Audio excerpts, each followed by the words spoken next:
अस्सलामुअलैकुम, मैं हूं अरूज मकसूद और आप देख रहे हैं इस वक्त मेरा YouTube channel learning with Arooj. In our today video we learn about the median test.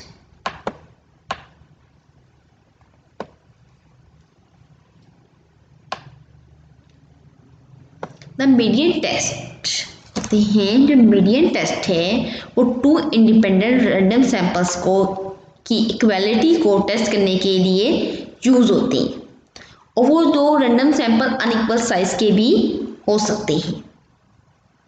कहते हैं where x1 x2 to xn is belong to sample 1 and y1 y2 to yn belong to sample 2। तो हम अपने median को test करेंगे तो उसकी नल hypothesis कैसे बनेगी। Median x equal to median y, the two population medians are equal. और मीडियन x और उसकी अल्टरनेटिव हाइपोथेसिस कैसे बनेगी। Median x does not equal to median y, इधर x tend to be larger than y और y tend to be the larger than x। या तो वो फॉर टू साइड टेस्ट के लिए तो वो अनइक्वल साइज होगा और फॉर वन साइड टेस्ट के लिए या तो मीडियन x मीडियन y से बड़ा होगा या मीडियन x मीडियन y से स्मॉलर होगा। To perform the test, we rank in n single array the n observation from one sample and n two observations from the other sample and locate the median of the total combined group। तो कहते हैं हमने तमाम observations को, बेशक वो n1 से belong करती हो या n2 से बिलोंग करती हो, इन्हें कम अरेंज करेंगे असेंडिंग ऑर्डर में या फिर डिसेंडिंग ऑर्डर में और इनका मीडियन कैलकुलेट करेंगे। फिर हम अपने एक टेबल बनाएंगे जिसमें हम क्या करेंगे, जो हमारी वैल्यूज़ मीडियन से बड़ी होंगी वो लिखेंगे और एक दूसरा टेबल होगा जिसमें हम अपने मीडियन से स्मॉल वैल्यू को लिखेंगे। ये टेबल इस टाइप का टेबल होगा, यहाँ पर मीडियन से अबव वैल्यू लिखी जाएंगी सैंपल 1 की और यहाँ पर सैंपल 2 की मीडियन से अबव वैल्यूज़ लिखी जाएंगी और यहाँ पर इन दोनों का टोटल करेंगे। यहाँ पर सैंपल 1 की वो वैल्यूज़ लिखी जाएंगी जो मीडियन से स्मॉल है और यहाँ पर वो वैल्यूज़ लिखी जाएंगी सैंपल 2 की जो मीडियन से स्मॉल है। एग्जाम्पल पर यूज ये हमारे पास 2 सैंपल्स हैं और उन्होंने कहा है कि आप चेक करें कि क्या ये 2 सैंपल इक्वल हैं और हम देख रहे हैं कि हमारे दोनों सैंपल्स का साइज भी सेम नहीं है। हमारी जो नल हाइपोथेसिस है वो क्या बन रही है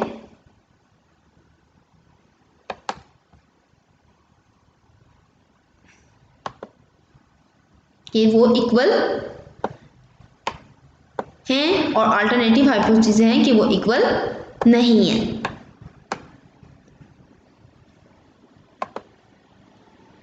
नेक्स्ट हमने लेवल ऑफ सिग्निफिकेंस हमारा क्या है अल्फा 0.05 और मीडियन टेस्ट में जो टेस्ट स्टैटिस्टिक्स यूज होता है वो काई स्क्वायर वाला टेस्ट स्टैटिस्टिक्स अप्लाई करते हैं। कैलकुलेशन कैसे करेंगे, सबसे पहले हमें तमाम ऑब्जर्वेशंस को अरेंज करेंगे असेंडिंग ऑर्डर में या डिसेंडिंग ऑर्डर में और इनकी मिडिल मोस्ट वैल्यू निकालेंगे जो कि हमारे डेटा सेट में निकली है 73। फिर हमने ऑब्जर्वेशंस को, मैंने अपनी ऑब्जर्वेशंस देखी है, मैंने अपना टेबल बनाया है, यहाँ पर मैंने अपनी सैंपल वैल्यूज़ को अरेंज कर लिया। जो सैंपल 1 की वैल्यूज़ थी उन्हें मैंने ब्लैक रखा है और जो सैंपल 2 की वैल्यूज़ थी उन्हें मैंने रेड कलर से यानी कि रेड कलर दे दिए ताकि मुझे डिफ्रेंशिएट करने में प्रॉब्लम ना हो। अगर मेरी अब ये 19 वैल्यू मेरी 73 मेरा मीडियन निकला है, इससे स्मॉल है, तो ये क्या आ जाएगी यहाँ पर मीडियन के इस वाले टेबल में आएगी। अब मैं देखती हूँ मेरी सैंपल 1 की कितनी ऑब्जर्वेशंस हैं जो 73 से स्मॉल है। 1 2 3 4 5 6 7 8 9 और मेरी वैल्यूज़ हैं सैंपल 1 की जो मेरी मीडियन से स्मॉल है और सैंपल 2 की कौन सी वैल्यूज़ हैं जो मेरी मीडियन से हाई हैं 1 2 3 4 5 6। तो आप देख सकते हैं यहाँ पर मैंने 6 लिखा हुआ। अबव द मीडियन में, और यहाँ पर मैंने 9 लिखा था। इसी तरह मैंने सैंपल 2 की अपनी ऑब्जर्वेशंस देखती हूँ जो मीडियन से अबव है। 1 2 3 4 5 6 7 8 9 वैल्यूज हैं सैंपल 2 की जो मीडियन से ग्रेटर है, तो यहाँ पर लिखा हुआ।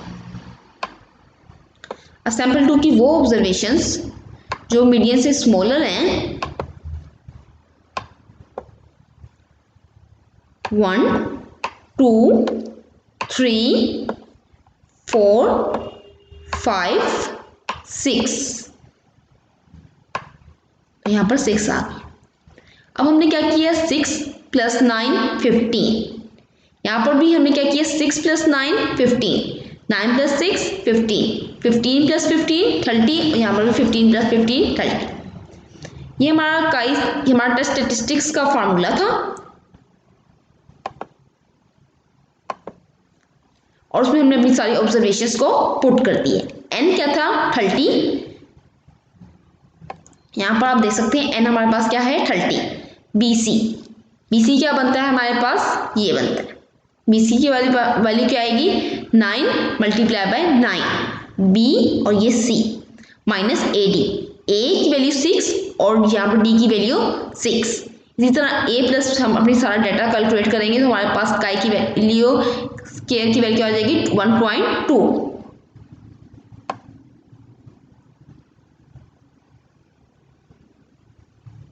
तो हम काई स्केयर टेबल में जाकर देखेंगे और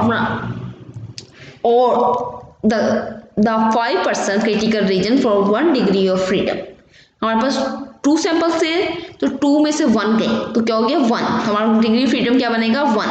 हमने हमारा क्रिटिकल रीजन और अल्फा की वैल्यू क्या है, 5%। अल्फा की वैल्यू 5% और डिग्री ऑफ फ्रीडम क्या है, 1%। इस पर हमारी काई स्केयर की वैल्यू क्या आ गई है, काई स्केयर की वैल्यू आ गई है 3.84 और हमारी जो टेस्ट स्टैटिस्टिक्स की वैल्यू क्या थी, 1.2। तो इसका मतलब है हमारा जो क्रिटिकल रीजन है, since the calculative value of chi square equal to 1.2 does not fall in the critical region. 1.2 हमारा क्रिटिकल रीजन में फॉल नहीं कर रहा, so we can not calculated value reject H0 and conclude that the 2 samples are drawn from the population with the same median। तो हम कह सकते हैं जो हमारा पॉपुलेशन ड्रॉन हुआ है वो सेम मीडियन से ड्रॉन हुआ है। इंशाल्लाह आपको ये लेक्चर समझ आया होगा। हम मिलेंगे अपनी नेक्स्ट वीडियो में, तब तक के लिए अल्लाह हाफिज।